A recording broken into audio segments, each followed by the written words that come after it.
សួស្តីបងប្អូនទាំងអស់គ្នាថ្ងៃខ្ញុំមានចំណេះដឹងទាក់ទងទៅនឹងការរៀបចំទុកដាក់កូនស្វាយចន្ទីរបស់យើងដើម្បីឲ្យឲ្យបាត់បង់ឬក៏ងាប់នៅក្នុងរយៈពេលខែក្តៅខែចែកខែមេសាដែលជាខែក្តៅជាងគេនៅតំបន់ខ្លះអាចឡើងដល់40អង្សាសេឬក៏41អង្សាសេអញ្ចឹងកូនចន្ទីរបស់យើងតូចជាងងាយប្រឈមនឹងងាប់មែនទេបងប្អូនហើយយើងអត់ចេះទុកដាក់អញ្ចឹងដើម្បីឲ្យទុកដាក់កូនចន្ទីរបស់យើងឲ្យបានល្អនេះទី1បងប្អូនត្រូវតែទៅតាមវិធី2ដូចខាងក្រោមនេះទី1គឺបងប្អូនត្រូវតែរៀបកូនចន្ទីឲ្យអញ្ចឹងណាកុំឲ្យបាក់ហោងកុំឲ្យបន្លោះឆ្ងាយពីគ្នាពេកកុំឲ្យលាបឆ្ងាយគ្នាពេកអញ្ចឹងរៀបអប់អញ្ចឹងណានៅក្នុងក្រៅវិញគឺយើងរៀបអប់អញ្ចឹងកាលណាបងប្អូនរៀបអប់អញ្ចឹងស្លឹករបស់វាគ្រប់ពីផ្នែកខាងលើនេះកាលណាស្លឹកវាគ្រប់ពីផ្នែកខាងលើនេះវាធ្វើឲ្យដីនៅក្នុងថង់របស់យើងនេះសំណើមមួយវាស្ថិតនៅមានសំណើមខ្ពស់រហូតដោយសារតែមានស្លឹកជាច្រើនគ្រប់ពីលើកាលពីកម្ដៅថ្ងៃចូលទៅក្នុងថង់នៃកូនចន្ទីរបស់យើងនេះអញ្ចឹងធ្វើឲ្យដីស្អាតទី2មកដីនេះដីខាងក្រោមនេះសើមរហូតដោយសារតែយើងរៀបអប់គ្នាអញ្ចឹងពលឺថ្ងៃវាជះជាប់បានទេដោយសារស្លឹករបស់វាការពារអញ្ចឹងដីសពខាងក្រោមនេះដីបាត់ក្រោលនេះក៏សើមដីក្នុងថង់របស់យើងក៏សើមធ្វើឲ្យកូនចន្ទីរបស់យើងមានសំណើមខ្ពស់ចិញ្ចឹមឬ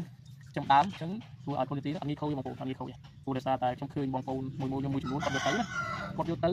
គាត់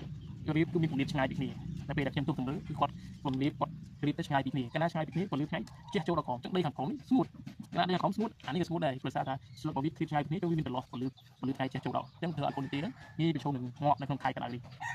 ចំណុចមួយទៀតដែលបងប្អូនត្រូវតែធ្វើដើម្បីឲ្យកូនចន្ទីរបស់យើងបានល្អនៅក្នុងខែក្តៅនេះអញ្ចឹងគឺបងប្អូនព្យាយាមស្រោចទឹកឲ្យបាន2ដងក្នុងមួយថ្ងៃបងប្អូនស្រោចពីលើណាយើងបាញ់ពីលើ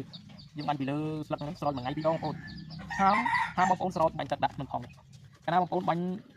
បុកទៅចូលក្នុងថង់កូនចន្ទីនេះធ្វើឲ្យដីស្តុកខាងលើនេះសឹកព្រិចរិលឃើញឬកូនចន្ទីចេញមកក្រៅហើយកូនចន្ទីហ្នឹងងាយប្រឈមនឹងពន្លឺថ្ងៃធ្វើឲ្យកូនចន្ទីរបស់យើងខ្សោយយូរទៅអន់ងាប់តែម្ដងអញ្ចឹងបងប្អូនត្រូវតែបាញ់ពីលើហាមបាញ់បុកគល់ណាហាមបាញ់បុកគល់